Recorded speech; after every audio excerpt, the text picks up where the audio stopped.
News, coming to you live from our studios on Kairaba Avenue, and I am Asma Uba. Thanks for joining us. Here are the main news headlines. Following torrential rainfall and windstorms that have caused loss of life and destroyed shelters across the country, we find out government strategies to mitigate and manage disasters. The Muhammad Yadaliw English and Arabic School organized a Duno and Islamic conference on Saturday to raise funds for the construction of more classrooms for its lower and upper basic schools. In international news, World Day for International Justice, or International Day of Criminal Justice, is commemorated on July 17th to establish an international criminal justice system and promote the victims' rights. In sports news, 14 under-15 players from BK West United FC and Jarisu Football Academy will attend the Laula Cup in Hamburg, Germany this month.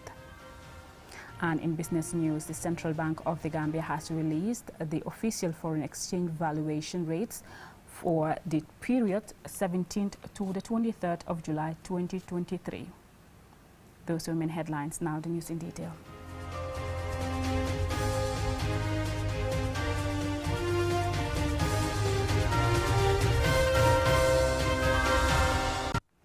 Thanks for staying with us. In recent days, the Gambia has seen torrential rainfall and windstorms that have destroyed some homes across the country. Over the years, similar patterns of heavy downpour and windstorms have persistently struck the Gambia, causing loss of life. QTV's Mamadou Lamin Choi has been finding out government's response strategies to mitigate and manage disasters. This is the condition in which heavy rains and strong winds have left some households. Shelter destroyed and the former inhabitants frustrated. The story has been repeated across the country in recent years, last year being one of the most devastating in decades. Persistent rain-related disasters and their impact on people's lives have called for more strategic disaster risk mitigation from government. What is our state of national preparedness to mitigate rain-related disasters? Here is the Minister of Environment, Rohi John Manjang. Work has been going. If one goes to Jabang, you will see a new strategy of mitigating floods has been adopted there, and the same thing is also implemented in the URR. Currently, the team is in URR to create water holding retention ponds. That is a new phenomenon in the Gambia, but it has been happening in other parts of the country. Last year, in July and August, heavy downpours and flash floods in the Gambia left more than 50,000 people affected. At least 11 lives were lost, and more than 70,000 people were displaced. According to the country's Department of Water Resources, the amount of rainfall in July and August 2022 was the highest recorded since 1999. The United Nations reports that Gambia is highly prone to disasters, particularly floods. It's not the infrastructure that needs to prevent you from climate change. It is erratic. It happens unexpected. Yes, we predict, and the forecast is going on, but we could be caught by surprise. And I want to tell everybody that let us all work towards building our resilience individually. Among the factors identified as major causes of the disasters are climate change, unregulated settlements, improper drainage systems, and inefficient waste management. At the center of government's response to such disasters is the National Disaster Management Agency. Sana Dahaba, the executive director of the NDMA, reports that his agency has mobilized efforts towards our national preparedness for climate resilience and disaster risk mitigation. What far-reaching impact would that have on mitigating disaster? The drainage cleaning, we clean 2,000 meters in Brikama. But any day we clean, the following day, just go and see. People start dumping waste in this drain. We come to Bakau. Bakau, we clean 1,700 meters. Just go there and see what's happening there. Ibo Town, 1,000 meters. Just go there and see. This is why I said, unless people change their attitude in terms of waste management in this country, flooding will always be a challenge for us. As part of our preparedness to manage disaster, the NDMA has created an information management group comprising stakeholders to facilitate effective data collection and sharing for informed response by government and partners. The Gambia is listed among the top 100 countries most vulnerable to climate change, according to the Intergovernmental Panel on Climate Change. In addition to this, our country is among the top 10 countries most vulnerable globally to coastal erosion and sea level rise. Mohamed Lamin Choi, QTV News. Now, Muhammad Yadalu English and Arabic School organized an Islamic conference on Saturday to raise funds for the construction of more classrooms for its lower and upper basic schools. More in this report by Alhaji Lamin Funding Dabo. This important event came at a time when Muhammad Yadalu English and Arabic School is in urgent need of more classrooms. Delivering her welcome remarks, Haja Maimuna Savage, the proprietress of the school, thanked the government through the Ministry of Education and those who have been supporting the school thus far. I want to use this opportunity to call on all good Muslims to kindly support us in cash or kind to enable us to achieve this noble goal, which is to construct 3 additional classrooms. Alhaji Esa Fode Dabo, President of the Supreme Islamic Council and also the Secretary General of Amana, expressed delight and thanked the organizers for organizing such an important event. This occasion is very, very important for them to get enough classrooms for the people who are coming to be part of this school. So I urge all Muslims to contribute. Babukar Ojuf, the Minister of Trade, representing President Barrow at the event, conveyed this message. This laudable initiative by the management of the school will serve as a beacon of hope for some, a life-transforming experience for others that will eventually unlock endless possibilities for those who are privileged to be admitted in this program. Madam Kodu Jaban Senghor, the Permanent Secretary at the Office of the Vice President, representing the Vice President Mohammed B.S. Jallo, also spoke at the event. Every donation, no matter the size, will make a difference in the lives of their students.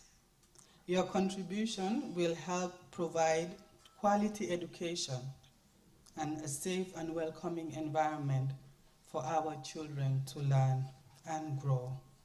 One of the guest speakers at the occasion, a renowned educationist, Dr. Chernobari, spoke on one of the topics, the importance of Islamized education. The education requirements, that is ilm, that is the knowledge, iman, the faith, ikhlas, the sincerity, and amal usali, the good deeds.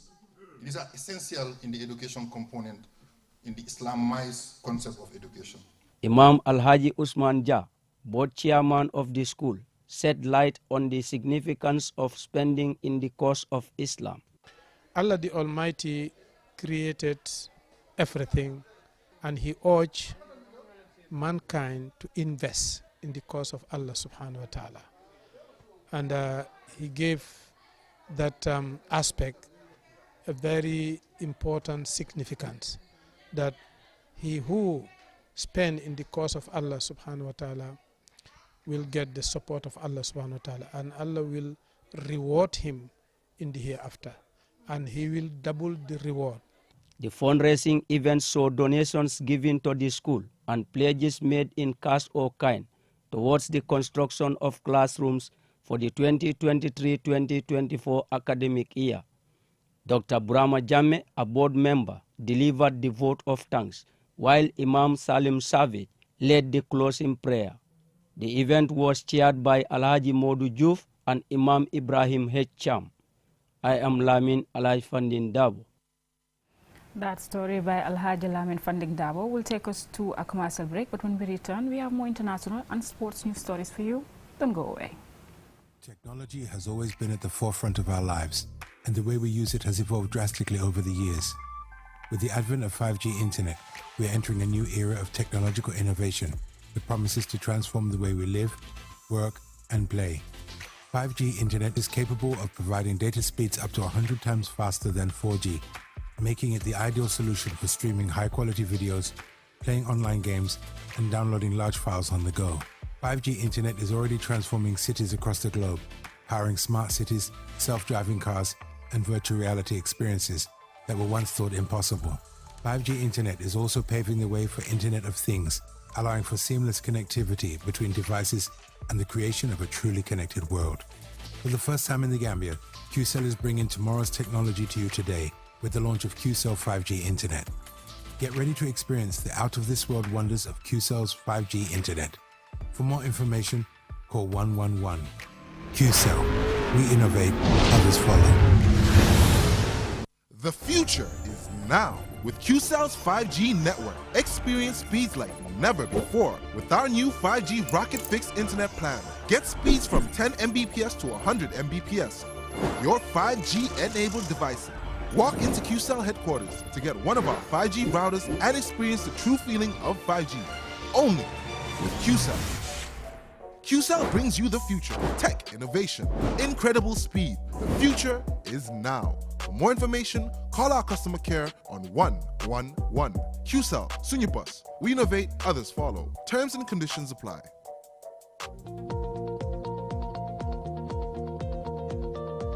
To make sure your company's products and services reach your potential customers, it is essential that you choose the right channel for your marketing purposes. QTV has the widest reach locally and beyond, and we can give your business the visibility it needs.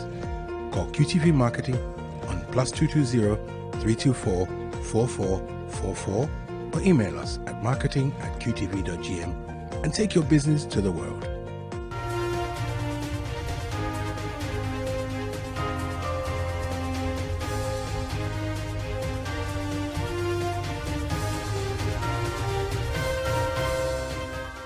Welcome back. If you're just tuning in, you're watching QTV News, and I am Asma Uba.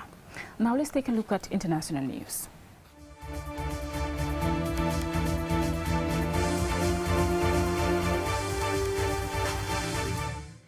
World Day for International Justice, or International Day of Criminal Justice, is commemorated on July 17 to establish an international criminal justice system to promote victims' rights. Lena Iguiniba reports. The World Day for International Justice originated from the adoption of the Rome Statute of the International Criminal Court (ICC) by 120 states in Rome on 17 July 1998. By adopting the statute, these countries recognize the jurisdiction of the ICC in prosecuting grave crimes. Thus, the founding treaty of the ICC seeks to protect people from genocide, crimes against humanity, war crimes, and the crime of aggression.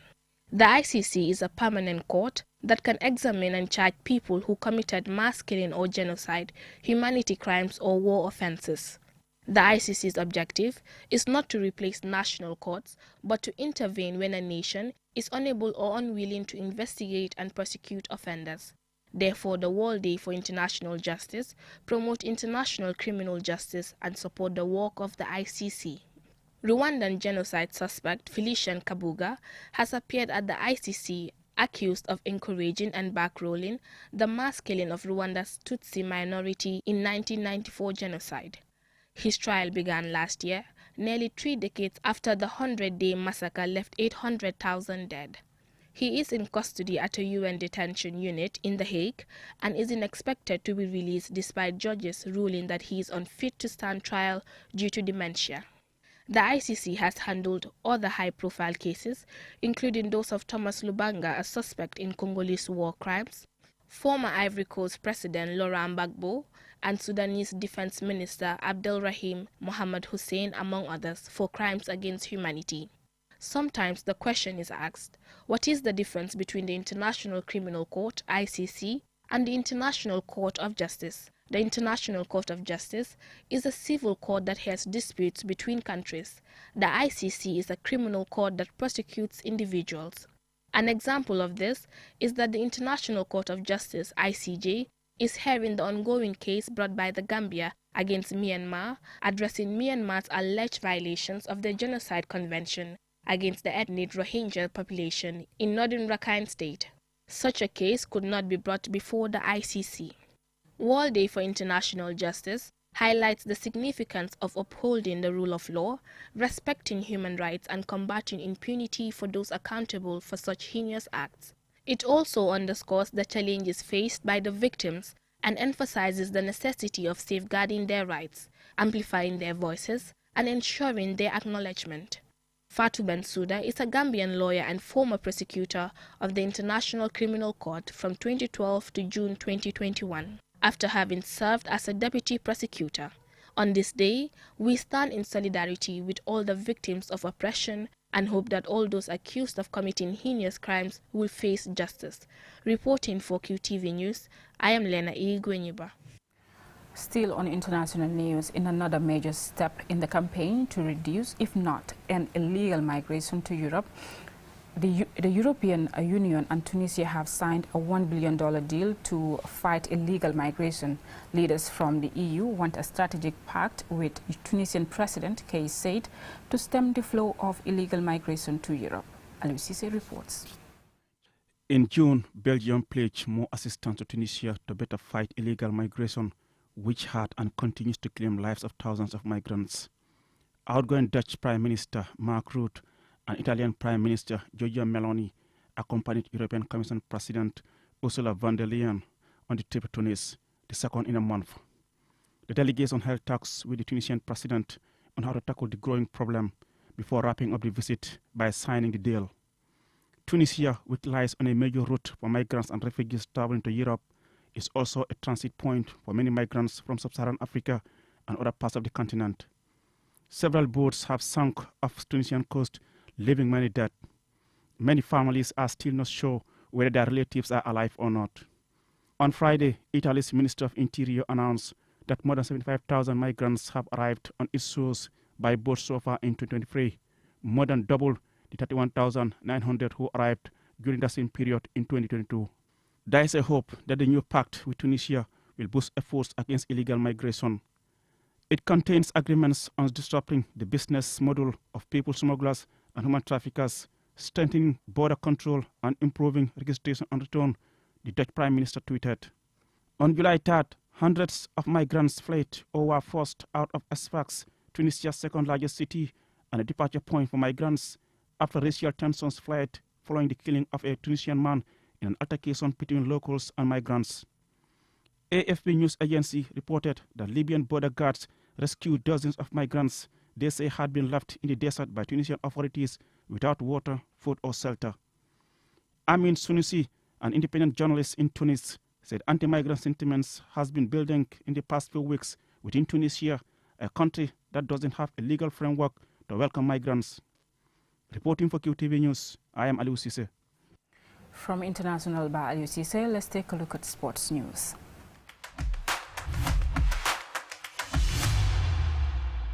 Now, 14 under 15 players from BK West United FC and Jarisu Football Academy will attend the Lawler Cup in Hamburg, Germany between the 24th to the 28th of July 2023. Several football academies and schools received donated football materials. Mamoudou Kajaga has the rest of that story. Their faces capture their excitement as they picked up their jerseys, boots and socks for the Lawler Cup in Hamburg. The competition is Germany's largest youth football competition for boys and girls and is scheduled for the 24th to the 28th of July 2023. Modulamin Bari, Vice President of the 3rd Division and Academy Club BK West United FC, explains the competition. Upcoming tournament, that's the Lawler Cup that we are privy to attend. We are part of the U15 tournament that's supposed to take place in Germany this 24th to 28th July 2023. So we'll be traveling tomorrow in the night, in the early morning, to have some, before the main tournament, we expect to have some friendly games with some Eintracht Frankfurt under 15, FSV Frankfurt, and then later on we'll proceed to Hamburg for the tournament proper. Football materials ranging from jerseys, boots, socks and balls were distributed to several football academies. Among the beneficiaries were Davos Academy, Jarisu and some schools. Cherno Bari, a Gambian football ambassador based in Frankfurt, Germany, led the collection of these materials from top football clubs in Germany. He said they are intended to support young players realize their dreams. Because in Germany we have a lot of clubs. They've been changing their jerseys and stuff every season, and they have to get rid of it. So I'm the one I collect from a lot of clubs, from a lot of friends, football materials to bring them up to the Gambia and to donate them. Thanks goes out to Eintracht Frankfurt, who helps us a lot, donate us balls, jerseys, and give us the possibility for the friendly game, and to Bayern Munich, to FSV Frankfurt, to Dynamo Dresden, Heidenheim, and Freiburg. Thanks for your support. As part of plans, BK West United hopes to build a complex for football and education to give footballers both football skills and opportunities in other livelihoods. Aliou Sow, a board member of the club, spoke on the broader aspects of the project. We created this platform to get them off the street, train their football skills while they're still going to school. So right now, beyond this initiative, we have a land that we're building next year where we're going to have our own school, a football school, where kids will go to school and they will learn other skills too, because not everyone will become a professional player, but when we equip them with these skills, tomorrow if they don't become footballers, they can use these skills, livelihood skills, to be independent in life, to create jobs and, you know, also have employment opportunities. These young footballers will have the opportunity to play on the magnificent sport grounds of the HSV Hamburg with 11 well-maintained pitches. They will be offered outstanding conditions for a tournament in a class of its own. Away from the competition, there will also be plenty of leisure activities off the pitch. Umudu Gajaga, QTV News. From sports, let's take a look at business news.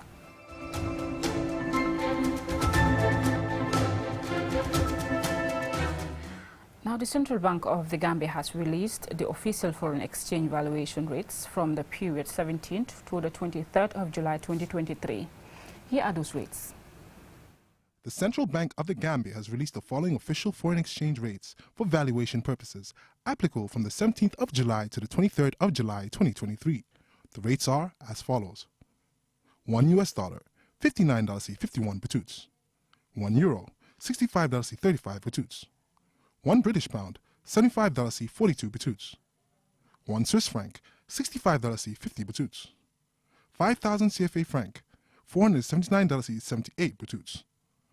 100 Swedish krona, $520.50 batuts. 100 Norwegian krona, $569.82 batuts. 100 Danish krona, $893.88 batuts. West African unit of account currency, $77.44 batuts. This is the end of the foreign exchange rate valuation from the Central Bank of the Gambia for the period of 17th to the 23rd of July 2023.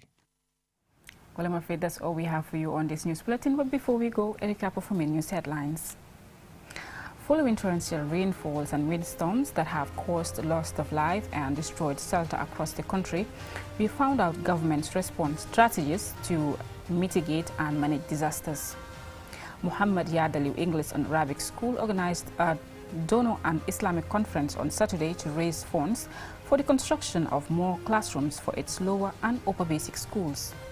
In international news, World Day for International Justice or International Day of Criminal Justice is commemorated on July 17th to establish an international criminal justice system and to promote the victims' rights. In sports news, 15 players from BK West United FC and Jarisu Football Academy will attend the Laola Cup in Hamburg, Germany this month. And in business news, the Central Bank of the Gambia has released the official foreign exchange valuation rates from the period 17th to the 23rd of July 2023. That's all we have for you on this news bulletin. Join us tonight at 10 p.m. for more news. Thanks for watching.